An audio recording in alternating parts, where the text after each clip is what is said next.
How's it going, everybody? I just wanted to do a quick video comparison of the Vibe Shearwater 125 versus its evolution into the new Camino Journey Outpost 128. So these guys are sort of like cousins. Obviously Josh Thomas created Vibe and he designed this and created this, and it actually came out in 2020. I pre-ordered this the Vibe Shearwater 125 back in the end of 2019, and I received it in May of 2020. So I was really excited about this kayak, the first pedal kayak that Vibe created, and it is 12.5 feet, so it's a pretty substantial kayak in terms of weight and size. The CAJO 128 obviously is a little bit longer, 3 inches longer, but very comparable. Obviously they used the framework of this and then just updated it with all of the updates that different anglers and different kayakers were wanting. So it's got a lot of nice upgrades. Nothing against the Shearwater, because it is one of my favorite kayaks ever. Just from the look of it, from the actual use of it, I've caught so many fish on it. So there's nothing bad I want to say about Vibe or its kayaks, because obviously I love them. I've owned multiple kayaks over the years. But this is just a comparison of one to the other and the evolution of one to the other. So obviously at the front here we've got this pointed edge, makes it look pretty aggressive. It's got that really sharp keel, cuts through the water. You know, I've been out in the ocean, I've been to the dam with generating the current, and I've had no issues with this. The stability on this is very nice. And the Outpost has the squared off front here, a new handle. It's actually a little smoother.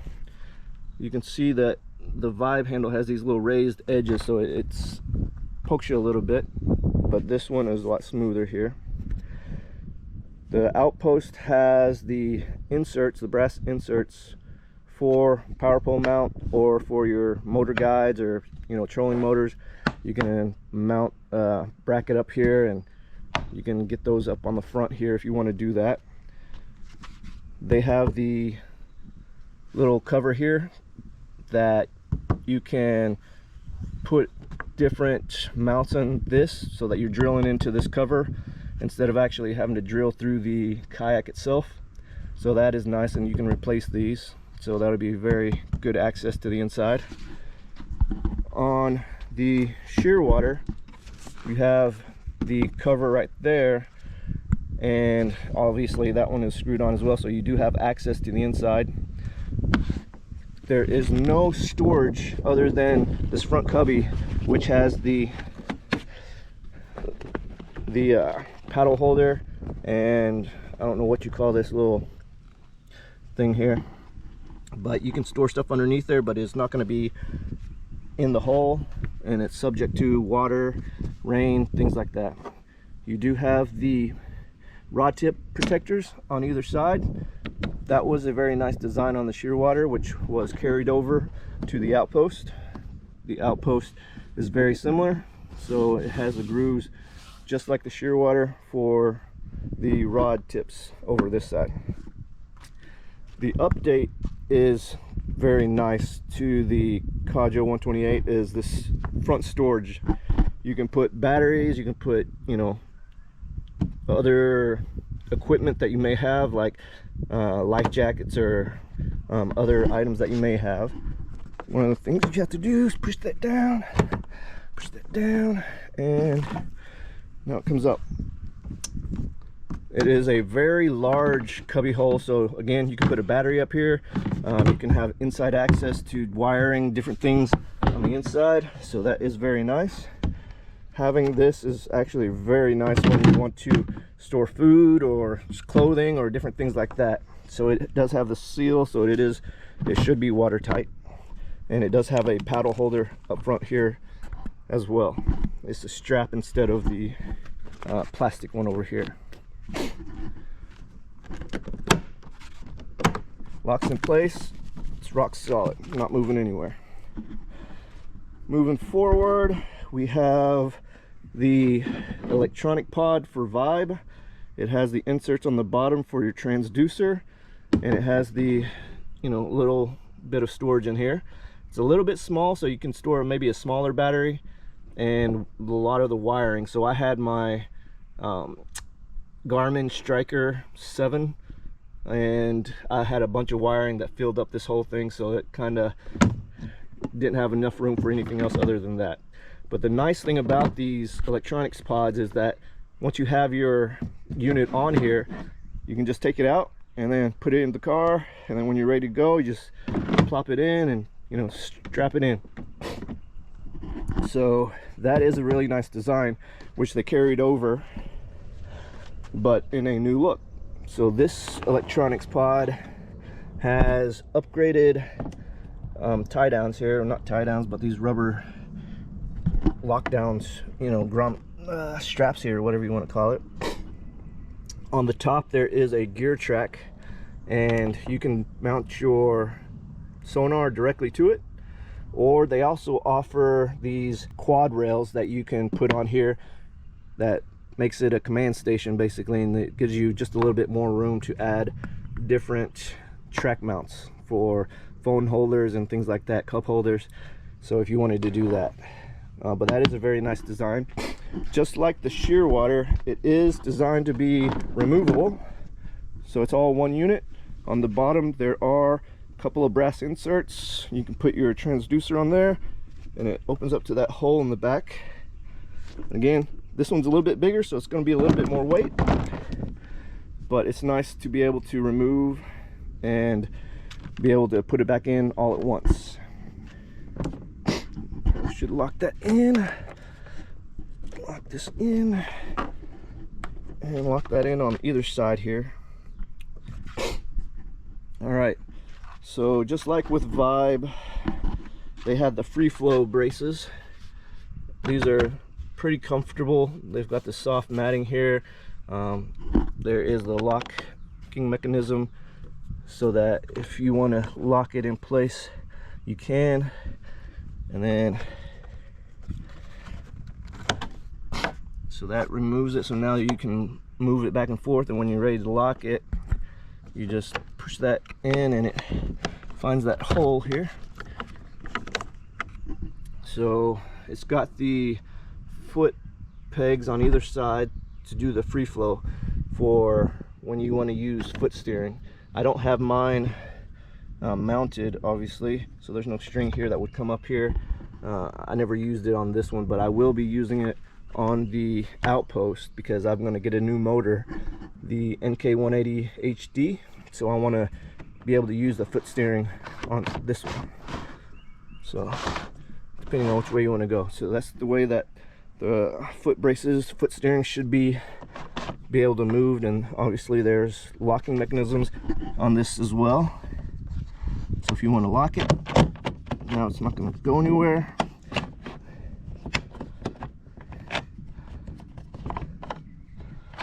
It goes backwards, but it doesn't go forwards. So once you lock it into place on either side, it's not going to go forward anymore. Okay. I don't have the pedal drive yet, but this is the pod system that they have. It's not really a pod system, but it's a actual unit that you would put in the actual insert for the pedal drive that locks in using these over here.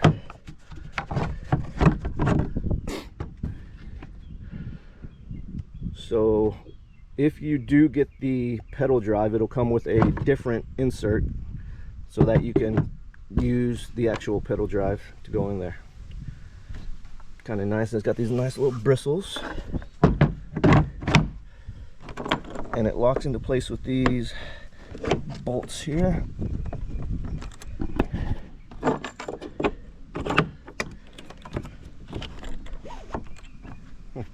Okay. Vibe's pod system has these locks that were, you know,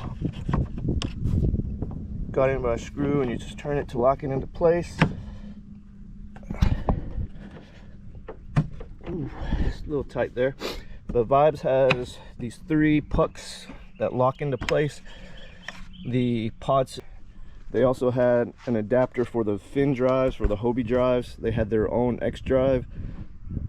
So they had a bunch of different drives, and there's, you know, third parties that had different types of pods in here that also fit as well. Both the Shearwater and the Outpost have the nice matting. This one was actually a prototype that Matt Schrott gave me to use, but this version I don't think actually came out.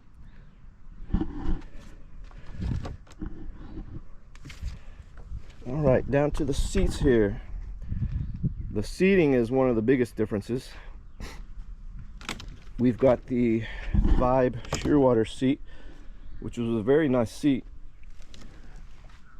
As you can see, it's got a lot of wear and tear, mostly just wear down of the color here, not so much the tear part. But I did have to replace these buckles at one point. One of mine had gotten stuck, and then I just cut it off and put in new ones. No, not a big deal. I did have this for 5-6 years, so makes sense. They have the storage tray underneath, the different little shrimp clips here. A lot of people complained about these clips not holding in place, so the updated ones are very sturdy. You can see, you can hear it click in on either side. These kind of are a little bit more flimsy. I never really had an issue with it, but I know some other people did. The storage tray over here has these 2 little bungees that hold it in place, and then you can pull it out. It's got the under storage here, and it's got a zipper for extra things in there, so that's kind of nice. Now the actual tray itself is not on a track or anything, so it comes out, so it just slides right in. There are 2 little bars right here that catch it so it doesn't go any further, and then up front you just lock it into place. I did have to tighten the bungee up a little bit just to get it to hold right there. The seats, again, on the Outpost is the major upgrade. We've got these arms that have tracks on them to mount different things. This is the actual steering, which I'll show you on the Shearwater here in a second. The seating itself, one of the most comfortable seats you will ever find on a kayak here. And at first I didn't know what to think about these armrests, but now seeing it and sitting on it, it's actually very nice to have these multiple options for where you want to put the seat in that almost like a reclining position there. So that's pretty cool. While you're on the water, the adjustment is super easy. Just pull it out and put it to the next one, put it back down to flat here. So steering on the Outpost has a new cable system that goes to the back that plugs in directly into the rudder in the back, the handle system. I did a install of this, of the whole rudder system, so you can check out that video. But it's pretty cool in that you just stick it in. Okay, it's hard to do with one hand. There we go. And then obviously the steering, it's locked in right now, so I can't turn it, but having that steering right here is really nice. One of the things about the Shearwater is that the steering was on the side, and the original handle was roughly about right here, so I ordered a aftermarket extended handle to make it easier to reach while you're sitting in there. So The Outpost, the CAJO, has corrected that by moving this to up here right at where your hands are pretty much, so reaching this is a lot easier. Pretty nice. Both the Shearwater has the perch, the sitting perch. Some people use it for standing, but I probably will not be using it for standing. Don't have that great of a balance, I guess, but probably at least we'll try it once. The CAJO here has the same system of rod holders off to the side, which is really nice. I always use these rod holders. I don't put mine vertical, so I like that they have these horizontal ones that go up to the front. And on the Shearwater here, there's just a bungee system that you can wrap around and hold your rods down. They have this nice upgraded rubber piece, and it hooks onto that clip, so that will hold your two rods. And obviously there's the cup holder and tackle trays on either side here. Sorry, my cart is in the way. The rear of the kayak, the rear well, looks very similar. Not much difference there. They have the two integrated rod holders in pretty much the same position. Pretty nice. The rudder on the Outpost has been upgraded. This was one of the big contentions with some people, that the Vibe rudder, which I don't have the original rudder, I had the mount for the Bixby on here, but the original Vibe rudder was just a little bit too small and did not help turn or track with the, you know, current and things like that. And I did do some upgrades to the actual system. So the actual steering to the hand is in the center, and then the foot on either side there, and then there's one to the other side for the right hand is on top, whereas the system on this side has the foot controls right here, but the actual hand control is again this new integrated system that goes into the actual rudder. So that is very cool, and it has these clips that hold it in place, and then you can route it how you want to the front.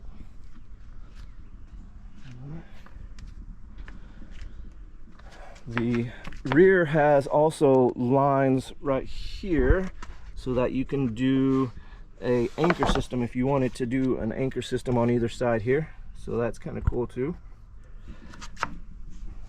The Shearwater handle on the bottom there, and as well as the under grabs right there, that has changed to this flat area that has the grab on that side, and then the handle is very similar position, and that hole underneath the versus underneath on this side.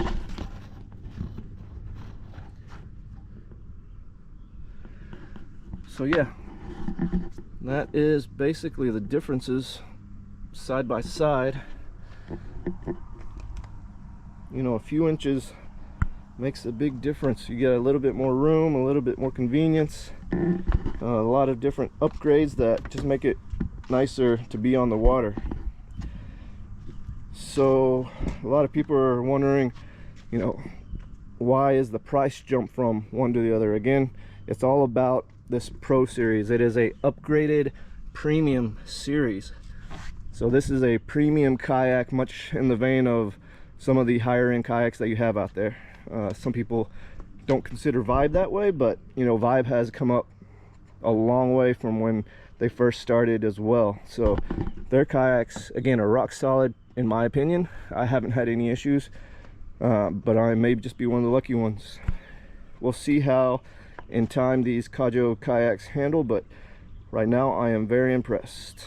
The actual tracks here look like they've been upgraded a little bit, different design on the tracks.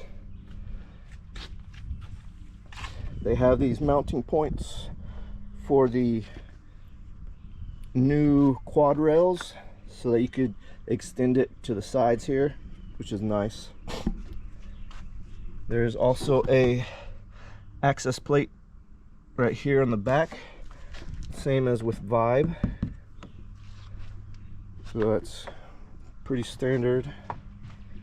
But all around, both very nice kayaks. I don't think you would go wrong with either one. It's just, you know, what can you afford versus do you want a little bit more luxurious items or that you don't necessarily find on this one that you'd have to upgrade yourself.